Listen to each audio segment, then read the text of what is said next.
11th September 2015 బిక్కు బిక్కుమంటూ ఇలాంటి పెద్ద పెద్ద బిల్డింగ్స్లోకి ఫస్ట్ టైం అడుగుపెట్టిన రోజు. అంటే నా ఫస్ట్ జాబ్ జాయిన్ అయిన రోజు అనమాట. ఫస్ట్ జాబ్ అది ఇచ్చే కిక్కే వేరే లెవెల్. ఎన్నో కలలు కంటూ మొదలు పెడతాము, అవన్నీ నిజం చేసుకోవడానికి చాలా ప్రయత్నాలు చేస్తాము. నేను అంతే, బోలెడన్ని కలలు కొండంత ఆశతో ఫస్ట్ జాబ్ అయితే జాయిన్ అయ్యాను. అండ్ ఆ రోజే డిసైడ్ అయ్యాను, చాలా హార్డ్ వర్క్ చేయాలి, ఎంత కష్టం వచ్చినా జాబ్ వదులుకోకూడదు, కెరియర్ కి బ్రేక్ ఇవ్వకూడదు అని.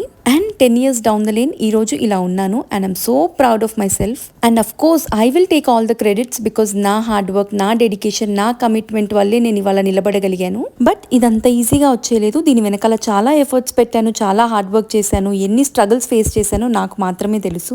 వావ్, నాకు జాబ్ వచ్చింది అనే దగ్గర నుండి అమ్మో ఈ జాబ్ నా వల్ల కాదు అనే వరకు చాలా గోత్రు అయ్యాను. కానీ నాకు నేనే దీపు, ఇది ఒక ఫేజ్ మాత్రమే, దిస్ టు షెల్ పాస్ అని చెప్తూ నెట్టుకొచ్చాను. ఎన్ననుకున్నా ఎండ్ ఆఫ్ ద డే మన ప్లేట్లోకి ఫుడ్ వస్తుంది, మనం హ్యాపీగా కంఫర్ట్ జోన్లో కంఫర్టబుల్గా ఉంటున్నాము అంటే ఈ జాబ్ వల్లే అని నేను నమ్ముతాను. So please love and respect your job. అది ఉన్నంత వరకు దాని వాల్యూ మనకు తెలీదు. సో ఇది 10 years of my professional journey. నచ్చితే కనుక తప్పకుండా like and subscribe for more.